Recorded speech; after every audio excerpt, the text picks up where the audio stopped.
സത്പാവർണ്ണങ്ങളുടെ സൽക്കാത്ത ചൊല്ലുവാൻ നിത്യം ഗുണജ്ഞമേ ദേവി സരസ്വതി.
വങ്കനമസുഖി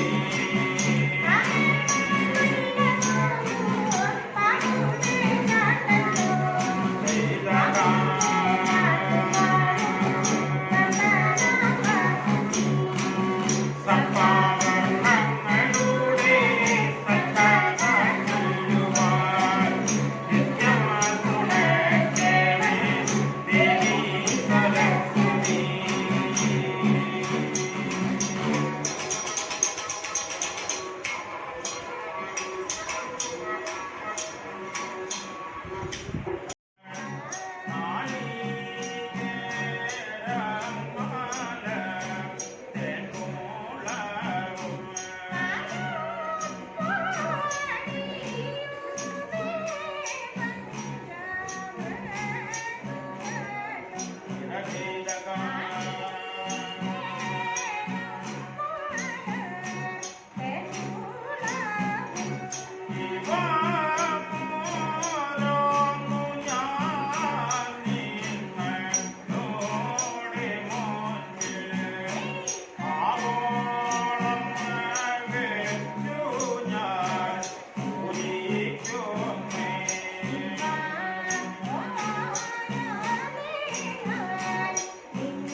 ഞങ്ങളിവിടെ അവതരിപ്പിച്ചത് അഷ്ടനാഗങ്ങളെ സ്തുതിച്ചുകൊണ്ടുള്ള ഒരു കീർത്തനമാണ്.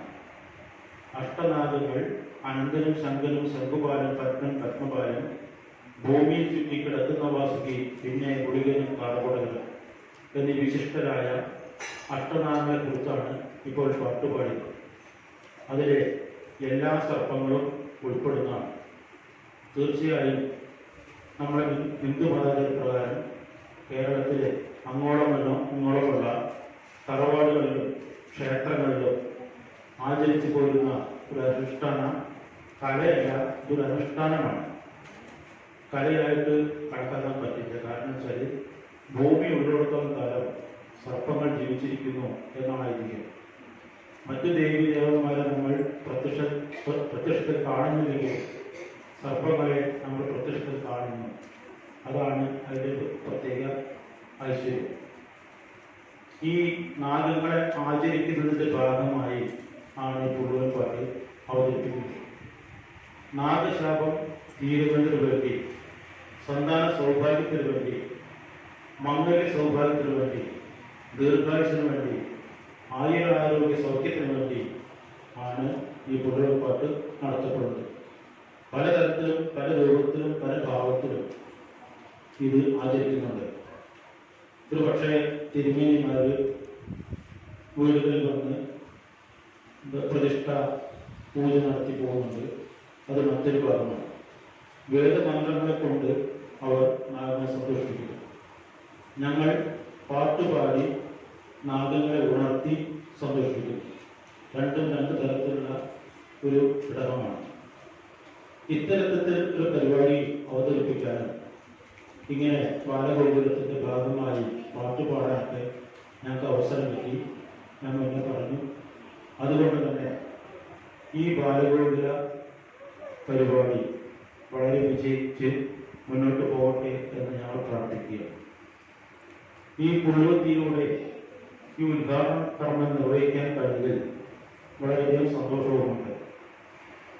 അങ്ങനെ കശ്യപ മഹർഷിയുടെ ഭാര്യമാരായ കദ്രുവിൻ്റെയും വിനതയുടെ മക്കളാണ് ഈ ലോകം ഉൾക്കൊള്ളുന്ന നാഗങ്ങൾ. 500 സംവത്സരം കഴിഞ്ഞിട്ടും ഈ കശ്യപ മഹർഷിയുടെ ഭാര്യമാരായ കദ്രുവിനും വിനതയ്ക്കും മക്കളുണ്ടാവാതെ വിഷമിച്ചിരിക്കുമ്പോൾ കശ്യപ മഹർഷിയോട് അപേക്ഷിക്കുകയാണ്.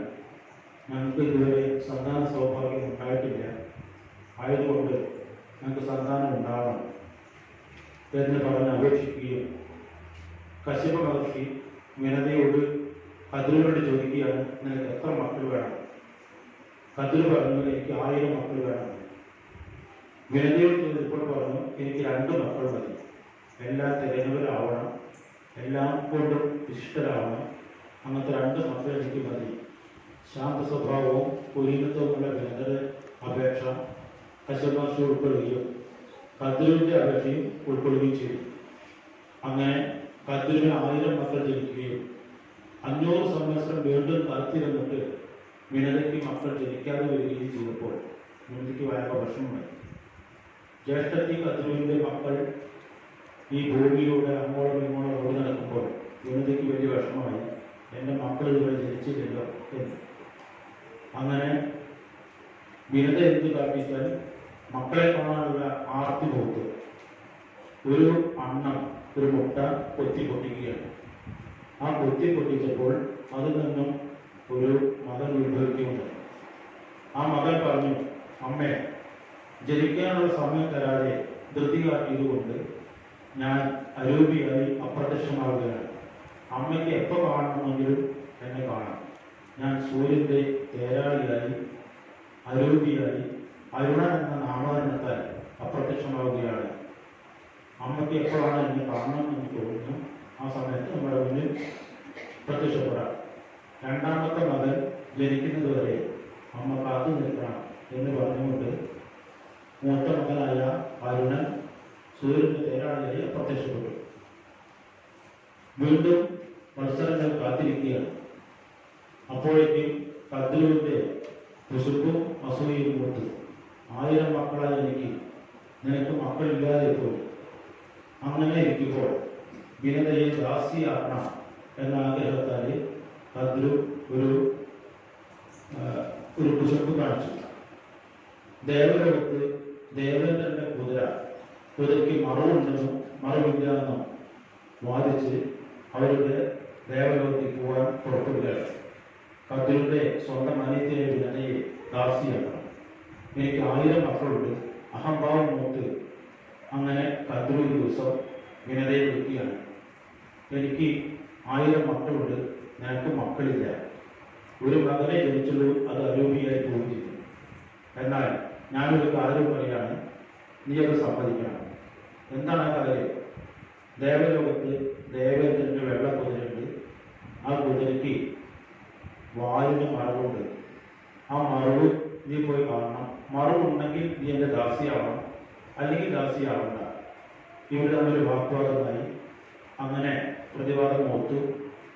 കദ്രു സ്വീകരിച്ചാൽ ഈ 1000 മക്കളിൽ ശ്രേഷ്ഠരായ 8 പേരെ കദ്രു വിളിച്ചു, അഷ്ടനാഗങ്ങൾ. അവരെ വിളിച്ചുകൊണ്ട് പറഞ്ഞു, മക്കളെ, നിങ്ങൾ ദേവലോകത്തുള്ള ദേവേന്ദ്രന്റെ വെള്ള കുതിരയുടെ വാലിന്മേൽ മറുവായി കിടക്കണം. നിങ്ങൾ ആരെങ്കിലും ഒരാൾ തോറ്റു. എനിക്ക് ഇളയമ്മയെ ദാസിയാക്കണം, അതാണ് എൻ്റെ ആവശ്യം.